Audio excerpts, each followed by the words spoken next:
is going to speak to us on the ethical aspects of the case for free enterprise. Thank you, Howard. Thank you.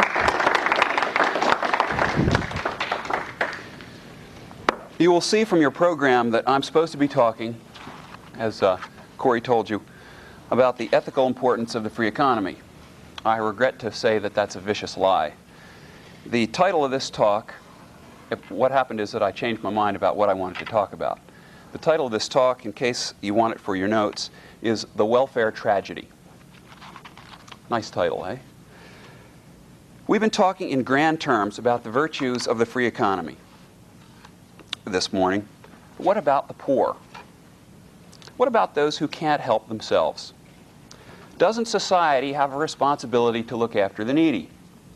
Or to ask a very different question, doesn't the government have a responsibility to look after the needy? That it does is one of the cornerstones of socialism. That it can is one of the most destructive myths of our error-ridden interventionist economics. For the next hour, I want to present a quick discussion of the welfare mess. I want to try to show that welfare is not only a bad thing for our economy and for middle and upper income taxpayers, but also that it is a tragedy for the poor. And this is something that is not appreciated as it should be. Now, to begin with, we need to know what we mean by poverty.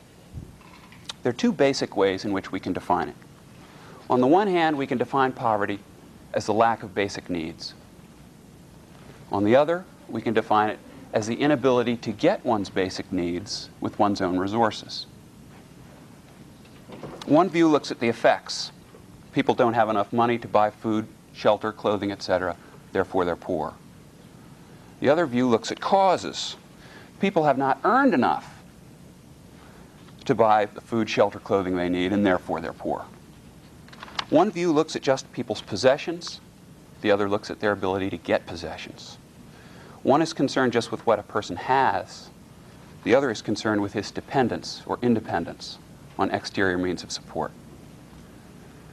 Now, these different definitions lead to very different views of the problem and what we ought to do to solve the problem. On the first view, all we have to do to solve the problem of poverty is give people what they need, or the money to buy it with. When people have what they need, so the reasoning goes, they will no longer be poor. On the second view, in order to solve the problem of poverty, the poor have to become self-supporting. They have to become able to earn the means necessary to fill their basic needs. Clearly, the second definition of poverty is the more apt, and the second view of the problem is the more meaningful. And we'll take that view of it during this talk, that poverty really is the inability to get the means with which you can buy the basics that you need to support your life. Poverty finally will be overcome only when people can care for themselves.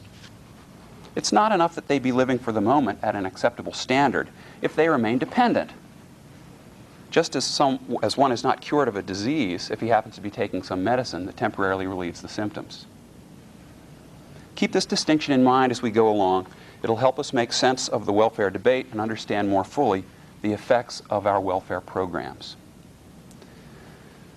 Now, getting to the programs themselves, it's quite clear that in their stated intentions, the majority of our welfare programs, our relief measures, our doles, call them what you will, were meant to solve the problem of poverty from the second, more meaningful standpoint. The programs were instituted with the admirable objective of making themselves obsolete. To see this clearly, all we have to do is listen to the words of two of the great architects of our present welfare structure, Franklin Delano Roosevelt and Lyndon Baines Johnson. These are very interesting quotations when you think about what has happened. Roosevelt, shortly before the passing of the Social Security Act in 1935, the heyday of the New Deal, declared to Congress, "The federal government must and shall quit this business of relief. Continued dependence upon relief induces a spiritual and moral disintegration, fundamentally destructive to the national fiber." That was FDR. 30 years later, as Lyndon Johnson signed the first anti-poverty bill of the Great Society, he said this, we are not content to accept the endless growth of relief or welfare roles. We want to offer the forgotten fifth of our population opportunity and not doles. The days of the dole in our country are numbered. One slogan of the Great Society was, a hand, not a handout. The programs then were intended, officially at least, taking the broad view, to lift the poor out of poverty, to get them to the point where they could care for themselves and be poor no longer. These programs were meant to eliminate poverty at its root, not just to assuage its symptoms. Now, if these were the goals of the program, what is the nature of the programs? How do they work? What do our welfare programs actually do? Briefly, they all involve government grants of money or in-kind benefits to people who, by some criteria, are determined to be in need. They fall into two basic categories: income transfers, so-called, and welfare programs proper. I'm calling the whole ball of wax welfare. The big income transfer programs, just to mention some names so you have some idea what we're talking about, is Social Security, Medicare, unemployment compensation, federal civil service retirement, veterans compensation pensions. That can't be right. Veterans compensations and pensions, and temporary employment assistance. These income transfer programs are all meant to supplement the financial condition of individuals and their dependents who suffered income losses through age, disability, or involuntary unemployment. That's one category. Now, the main welfare programs, on the other hand, are Medicaid, aid to families with dependent children, supplemental security income, food stamps, public housing, and child nutrition. These more particularly designated welfare programs are meant to help provide for the necessities of those who are found to be needy or of low income. There's really not much difference, except the first are meant to cover for problems that result from income losses. The second are meant to cover for problems that exist when there was never really enough income to begin with. Now, do these programs, as far as you know of them, seem to be aimed at helping the poor become self-supporting? Not to me, they don't. On the contrary, most of them seem to be direct means of support or additional support. It is true that Medicaid and aid to families with dependent children mention specifically the rehabilitation of the needy. And the unemployment compensation law no doubt makes some sort of reference to expected efforts by the unemployed to find new jobs.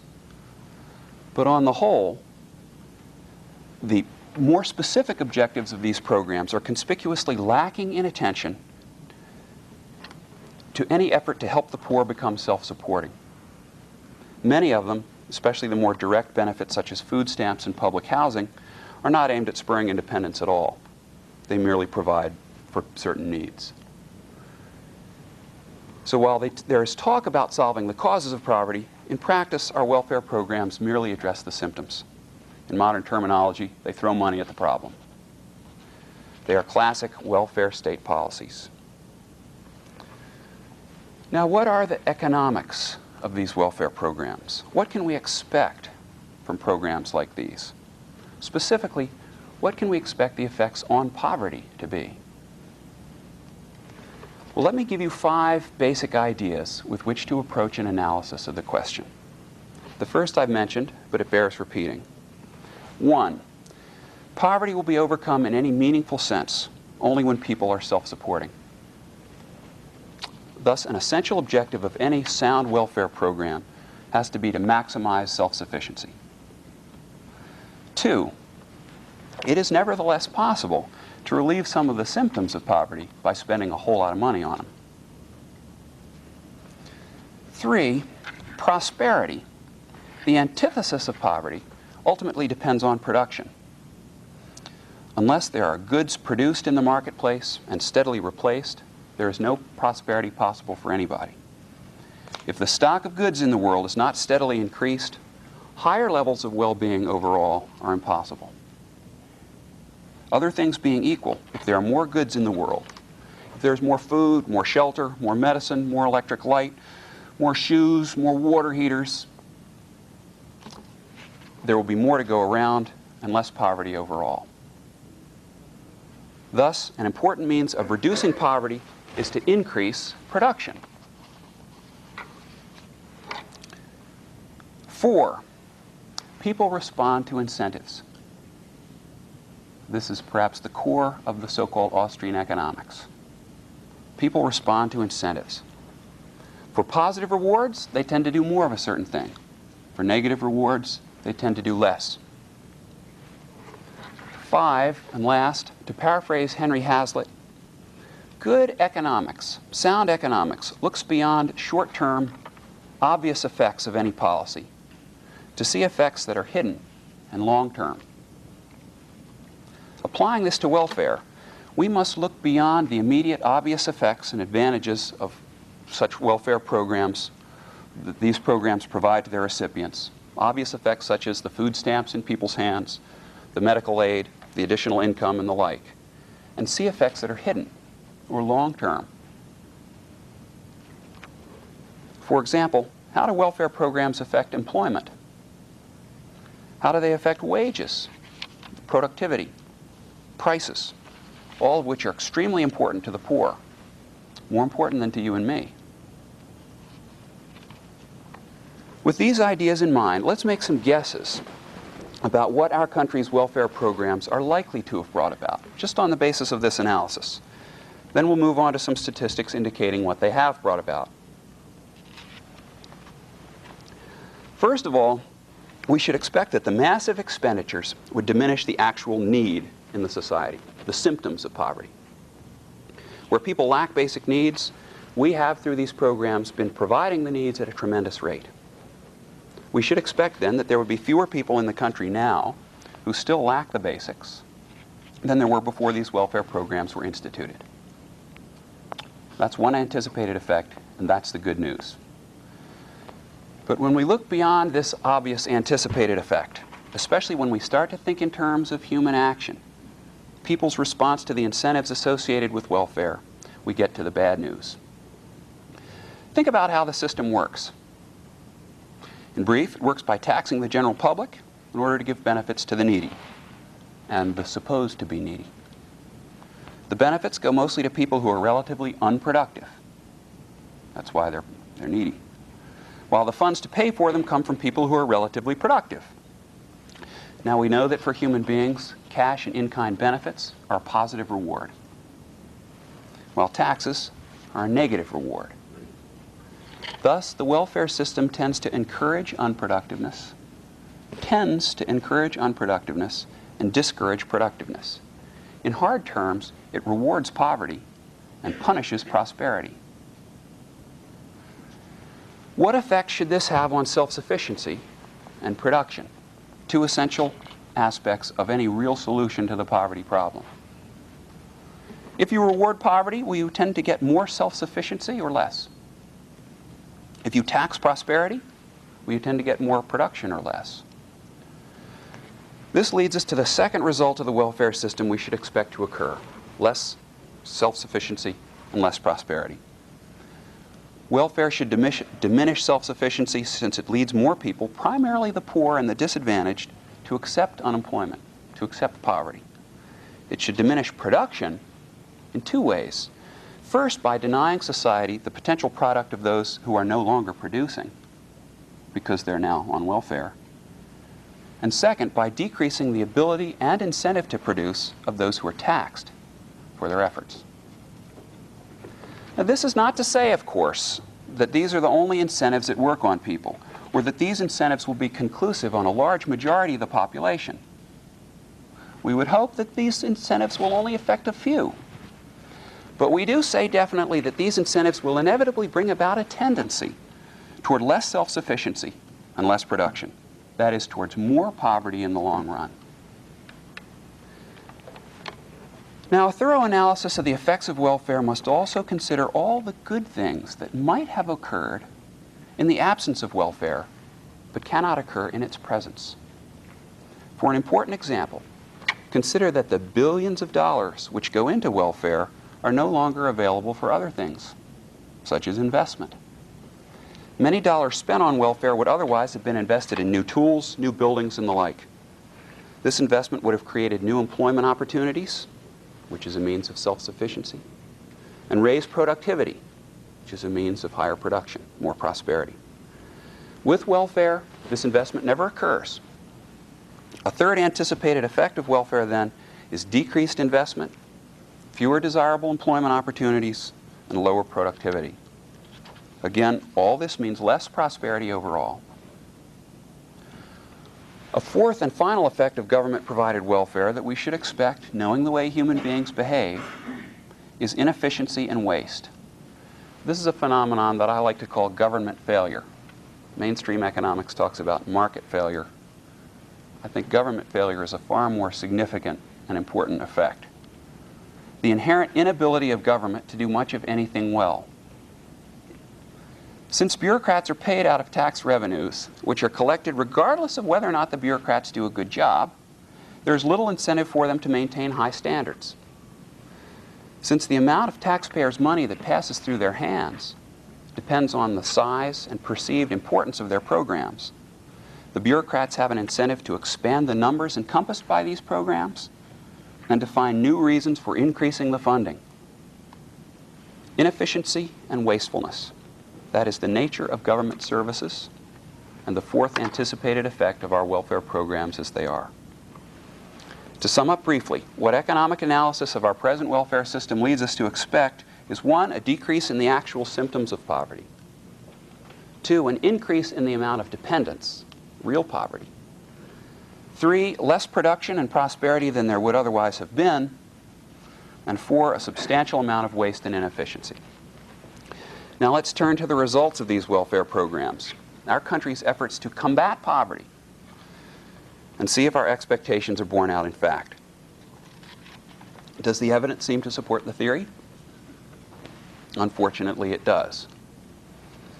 As we go through the figures, keep in mind that most of our main welfare spending began in LBJ's War on Poverty in the mid-1960s.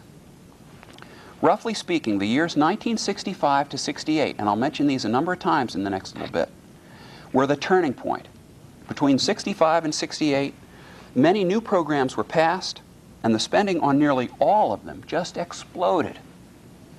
The purpose, bear in mind, was to eradicate poverty. In Johnson's words, the days of the dole in our country are numbered. Well, the days were numbered, all right, and that number gets bigger every day. Let's first consider the matter of waste and inefficiency, of government failure, to get the horrendous figures involved out of the way.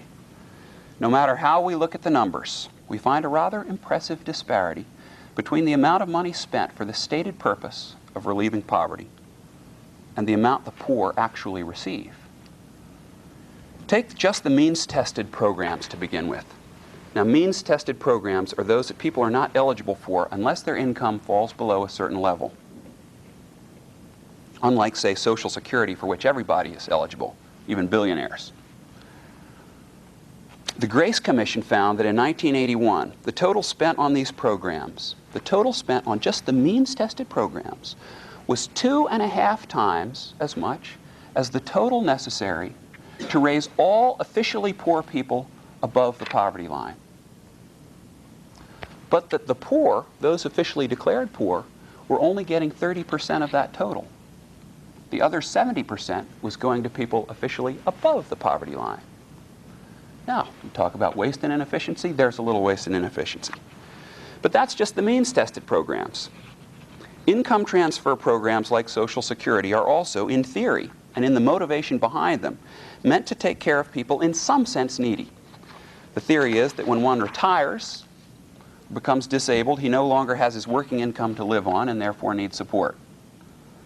Well, when we add up the top 12 federal programs that I named off earlier, which include Social Security and pension funds, we find some bigger numbers.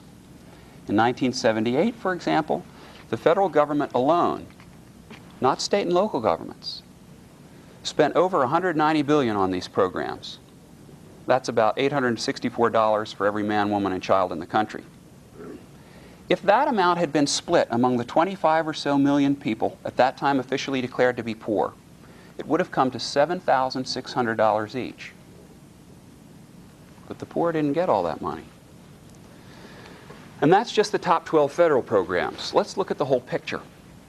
I'm drawing here from an article by Stanton Evans in Human Events. In 1965, combined federal, state, and local outlays for social welfare totaled $77 billion. 1965, $77 billion. This was the beginning of the Great Society era. In 1978, the total was $394 billion. Quote, "This means that over the span of a dozen years, we increased our national outlays for the alleged goal of helping poor people on an annual basis by $317 billion." End quote. But the number of poor in the country, according to official estimates, remained nearly constant in those years, at about 25 million. Here I quote Evans at length. "One has to wonder how it is possible to spend these hundreds of billion dollars to alleviate poverty and still have the same number of poor people that we had, say, in 1968. Waive that objection for a moment, however, and simply compare the number of poor people with the dollars spent to help them. You discover that if we had taken that $317 billion annually in extra social welfare spending and given it to the poor people, we would have given each of them an annual grant of $13,000, which is an income for a family of four of $52,000 a year. In other words, with this colossal sum of money, we could have made all the poor people in America rich. It prompts the more suspicious of us to ask, what happened to the money? A tremendous chunk of these domestic outlays goes to pay the salaries of people who work for and with the federal government, including well-paid civil servants and an array of contractors and consultants, many of whom who've gotten rich from housing programs, poverty studies, energy research grants, and the like." End quote. In the words of Thomas Sowell, a brilliant economist with the Hoover Institution, who also happens to be black, "The poor are a gold mine for the predominantly middle-class bureaucracy." Those figures do seem to bear out the prediction that our country's welfare system will be wasteful and inefficient. But let's go on. What about the poor? Haven't all these expenditures at least helped the poor? Well, that depends on whether you're concerned about relieving symptoms or actually doing away with problems. Let's take the symptoms first. To what extent has welfare provided poor people with basic needs? The official record is very confusing on this. According to official figures and the official definition of poverty, the number of poor people as a percentage of population dropped from approximately 30% in 1950 to 13% in 1968. 1950, about 30%, down to 13% in 1968. But then, right in the heart of the Great Society years, when more money than ever was being spent to decrease poverty ever faster, the trend line flattened. After 10 more years, marked by ever-increasing outlays, the percentage of poor in our population had dropped to only 11%. We go from 30 to 13, and then another decade goes by, we only make 2% more progress. 2 years later, in 1980, it was back up to 13% again. In 1982, according to the Bureau of the Census, it was all the way up to 15% again. The more we have spent, the less progress we seem to have made. This doesn't look very encouraging. It isn't. But it's also very misleading, because the official definition of poverty does not count in-kind transfers. That is, non-cash benefits such as food stamps, Medicaid, public housing, and the like.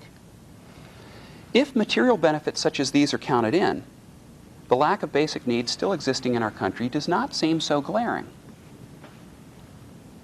A 1976 Brookings Institution study speculated that the actual poverty rate that year was close to 5%, rather than the official 12%. The problems with the Census Bureau figures were great enough so that the Congressional Budget Office ran its own study. The CBO didn't trust the Census Bureau figures because they didn't count these in-kind benefits. They ran their own study that counted everything the poor were actually receiving and found for 1976 a poverty level of about 6.4%. Another study run by a Professor Morton Paglin of Portland State calculated that only 3% of Americans were poor in 1975, once all relevant benefits and factors were counted in. Well, which is it? We'll finish this part of the discussion with a quotation from Gilder's Wealth and Poverty. The figures indicate that the average welfare family of 4 received about $15,000 worth of subsidies in 1976. And close to $18,000 worth in 1979. These totals, which are real averages, not extreme cases, compare with an American median income of approximately $14,500 in 1976 and $16,500 in 1979. That is, the average welfare family of 4 received more in subsidies than the median American income. In sum, while all the figures are not in agreement, there is good reason to believe that if we define poverty as a lack of basic needs, the Great Society war on poverty has been won. Poverty has been very largely eliminated in this country. But we don't define poverty just as a lack of basic needs. We define it in its more meaningful sense as the inability to support oneself, as dependence on charity, relief, or the dole. These are the people that most of us here, I think, are concerned about. Those who are not making it on their own. What have our welfare programs done about this? Again, the figures are very impressive. They are more than impressive. They are horrible. And to those of us, myself included, who once supported such programs, they are or should be shameful. We can calculate what Charles Murray calls latent poverty by adding all those who are below the official poverty line to all those who would be below the official poverty line were it not for what they are receiving from the government. This gives us the number of people who are ultimately dependent on government to some extent for their basic needs. It gives us an idea about the degree of self-support in the country, and thus is our best indication of progress against poverty. Like official poverty, latent poverty as a percentage of population decreased steadily until the late 1960s. From about 33% in 1950 down to 19% in 1968, the Great Society time. In 1968, however, the trend sharply reversed. The proportion of Americans dependent on the government began to increase. With the exception of one dip after 1975, it has increased since, back up to 23% in 1980. Despite doubled and redoubled outlays for the alleged purpose of helping the poor, poverty has increased. We made much better progress when we weren't spending the money. These unhappy statistics bear out fully our expectation of increasing dependence under the present welfare system. The economic logic, to me at least, is inescapable. Let me quote George Gilder again. Unemployment compensation promotes unemployment. Aid for families with dependent children makes more families dependent and fatherless. Disability insurance in all its multiple forms encourages the promotion of small ills into temporary disabilities and partial disabilities into total and permanent ones. All means-tested programs designed exclusively for the poor promote the value of being poor, the credential of poverty, and thus perpetuate poverty. End quote. Now, it's not very pleasant to do so, but let's look at some related support for this logic that also gives us a clearer idea of what all this means in the lives of poor people. One major social change that occurred beginning in the 1960s, logically related to the increase in dependence on the dole, was a drastic drop in participation in the labor force by poor people. By definition, participation in the civilian labor force means either being employed or intending to work, given the opportunity. Murray describes the phenomenon that occurred beginning in the 60s as follows, quote, if trend lines are examined showing participation rates by income, the data strongly suggests that middle and upper income males have participated in the labor force at virtually unchanged rates since the 1950s, while the participation rates for low income males decreased slowly until Take a guess. 1966, and plummeted thereafter. Starting in 1966, low-income males, white or black, started dropping out of the labor force. End quote. Large numbers of poor men simply quit working or trying to find work, beginning in 1966, just the time when the welfare machine was really beginning to roll, when the dole was available as never before. Another major social change that occurred beginning in the 60s was a breakup in poor families. This is something we're familiar with, especially black families, which are disproportionately poor. The proportion of intact black families, husband-wife households, dropped by 19%, 73% to 54%, in only 15 years, from 1965 to 1980. As with labor force participation, these figures are much more a matter of income level than race. The proportion of intact black families above the poverty level stayed at 82%. To quote Murray again, the precipitous drop in intact families is concentrated among the low-income population, not exclusively, perhaps not even disproportionately, among blacks. Now, of course, there is no scientific proof that all these dreadful deteriorations in labor force participation by the poor and in breakup in the families of the poor have been caused by our government programs to help the poor. But all the logic and all the numbers point that way. Remember that economics is the science of human action, and thus of human psychology, and that people respond to incentives. If it pays not to work, people will tend not to work. If it pays to have fatherless children, people will tend to have fatherless children. George Gilder describes the trap for poor men eloquently. He says that, quote, "Nothing is so destructive to the male values of confidence and authority, respect from the wife and children, and motivation to face the tedium and frustration of daily labor as the growing, imperious recognition that when all is said and done, his wife and children can do better without him." The man has the gradually sinking feeling that his role as provider, the definitive male activity from the primal days of the hunt through the Industrial Revolution and on into modern life, has been largely seized from him. He has been cuckolded by the compassionate state.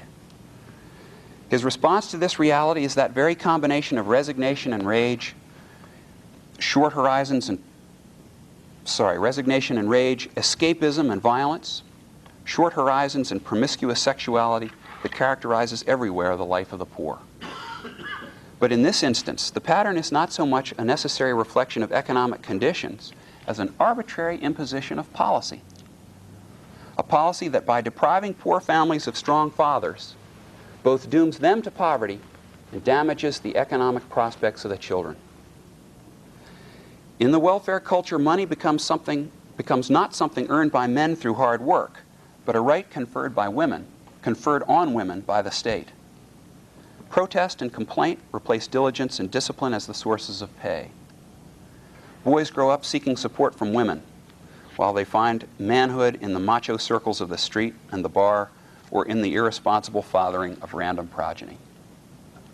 And in that way, the number of poor increases, as a direct result of government efforts supposed to decrease it. If you like irony, you should find that very interesting.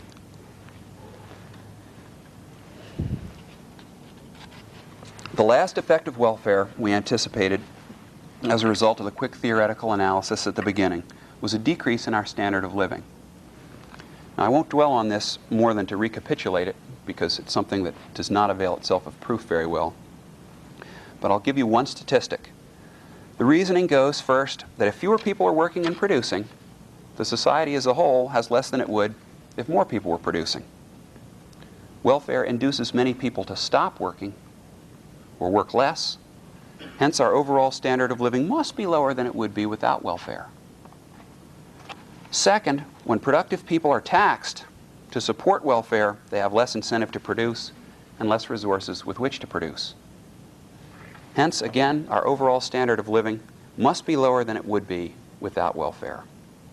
One little statistic I have I have found seems to confirm this, which perhaps needs no confirmation. And by the way, this is something Bob Anderson talks about from time to time, and he can confirm this for you in ways better than I can. The statistic is this. A study by the Tax Foundation found that the average American family is now $1,333 poorer in real terms than it was a decade ago. The average American family is $1,333 poorer in real dollars, constant dollars, than it was a decade ago. Now, of course, welfare is not the only reason for this. This is the burden of government overall. But welfare probably has contributed its share. So all our predictions seem to be borne out by the figures. We are beset with stupendous waste and inefficiency. There are fewer people lacking in basic needs, true, but more people dependent on the government. Meanwhile, our standard of living deteriorates steadily. All this calls to mind a passage from a poem by Rudyard Kipling, written in 1919 while the Fabian socialists were making their voices heard. In the Carboniferous epoch, we were promised abundance for all by robbing selected Peter to pay for collective Paul. But though we had plenty of money, there was nothing our money could buy, and the gods of the copybook heading said, "If you don't work, you die." We're going to change gears now and look at welfare policy in the context of some other policies that also affect the poor, and, as you might guess, in a way not exactly beneficial to them. We cannot really appreciate the full destructive impact of welfare unless we see how it interacts with other destructive policies to make the plight of the poor in this country so terribly difficult. Let's go right to the root of it all and ask, why are there so many people in the country now who do not support themselves? Welfare seems to aggravate the condition of those who do not have much to begin with. But why are there so many with so little to begin with? We live in one of the most advanced societies in the world, with all sorts of advantages of transportation, communication, new technologies, and new markets, in which there is plenty of work to be done. Why then do we have so many unemployed, or underemployed, or dropouts from the labor force? Let's approach it by an act of imagination. Suppose you, each of you, was to set out to devise a program for suppressing the economic condition of poor, unskilled people, for keeping them in a position of dependency. Suppose also that you couldn't use force to do it, like the slave masters of old, but that you had to use economic means, rigging the laws governing the economy. How would you devise a system to hold down the poor and unskilled? I submit that there are at least three things you'd have to do. Knowing that these are poor, low-skilled people, you would realize that all they have to give in exchange for their necessities, at least until they can save some money or develop more skills, is their relatively low-skilled labor. This means that the only jobs they could get would be low-level jobs that didn't pay very well. If you want to prevent these people from supporting themselves, the first thing you have to do is prevent them from getting these low-level jobs appropriate to their skill level. But you may not use force on them. You must use the law. So the first thing you would have to do is make it illegal for anybody to hire them to the low-level jobs they can do. But human beings are remarkably adaptable creatures who can learn new skills quickly, especially when their lives depend on it. And some of them would surely develop the skills necessary for higher-level jobs that you and others are holding. You couldn't legislate them out of existence. So the second thing you must do is keep the poor dependent, is to prevent them from developing higher-level skills. That is, cut them off from effective education. One critical way to do that we've already gone over. People learn on the job. So if they never get a low-level job, they've been cut off from a major means of developing the skills necessary to hold a higher-level job. The other way to stymie education is to keep their schools poor. Keep the schools poor. The third thing has to do with the psychological element. If you cut off poor people from job opportunities and education and stop at that, you might end up with a certain number of rebellious people on your hands. After all, people want to support themselves if that's necessary to live. And if they're prevented at every turn, turn from either starting in on a job or developing the skills that would allow them to hold one, they will get a little bit restless and maybe even object. So the third thing you have to do is make them basically content with their situation. Take away their incentive to improve their lot. Don't let their dependence and helplessness hurt too much. This, I submit, is a good prescription for keeping in a permanent state of dependence the lower echelons of society, for making sure that people with limited prospects never get better prospects, for keeping the poor poor. Perhaps you see what I'm driving at and where welfare fits in. This is exactly what we've done in this country. This is why we have so many underemployed, unemployed, and dropouts from the labor force. We cut off the poor and unskilled from low-level jobs by legislating those jobs out of existence. The minimum wage, and I'll be glad to go into this for you students who aren't going to follow this completely. The minimum wage, perhaps the most pernicious law on the books, makes it illegal for an employer to hire an unskilled person for what he is worth. He cannot afford to hire him at a loss, so he doesn't hire him at all. Unemployment for huge numbers of the unskilled results. We have also legally sanctioned union wages at above market levels that accomplish exactly the same thing. With the blessing of the Wagner Act, unions are allowed, indirectly, but ultimately, to coerce employers into paying above market wages. Anyone whose work is not worth those wages is legally cut off from those jobs. He can't be hired. It's not worth it to his employer. We effectively cut off the poor from getting a decent education by the combination of the abysmal quality of their public schools and the mandatory school attendance laws. The schools are so bad that they cannot learn much in them, and the attendance laws require them to be there, rather than out in the world where they could learn more valuable skills, if not, of course, for the minimum wage. It's the combination of these two factors that Walter Williams, professor of economics at George Mason University, refers to as the double bind for poor young people. Their schools are so bad that they don't learn enough to hold a skilled job, and the minimum wage and labor laws have done away with most of the unskilled jobs. And welfare? Welfare builds this double bind into a triple whammy. Welfare keeps it from hurting too much. As Williams puts it, and by the way, Williams is a black man raised in a poor area of North Philadelphia,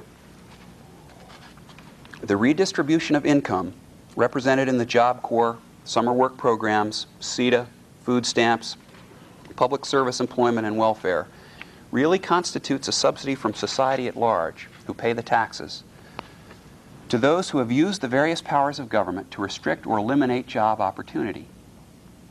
Income subsidy programs have disguised the true effects of restriction created by unions and other economic agents by casting a few crumbs to those denied jobs in order to keep them quiet, thereby creating a permanent welfare class. End quote. Gilder addresses the problem this way. Quote, "The most serious fraud is committed not by the members of the welfare culture, but by the creators of it, who conceal from the poor, both adults and children, the most fundamental realities of their lives, that to live well and escape poverty, they will have to keep their families together and will have to work hard.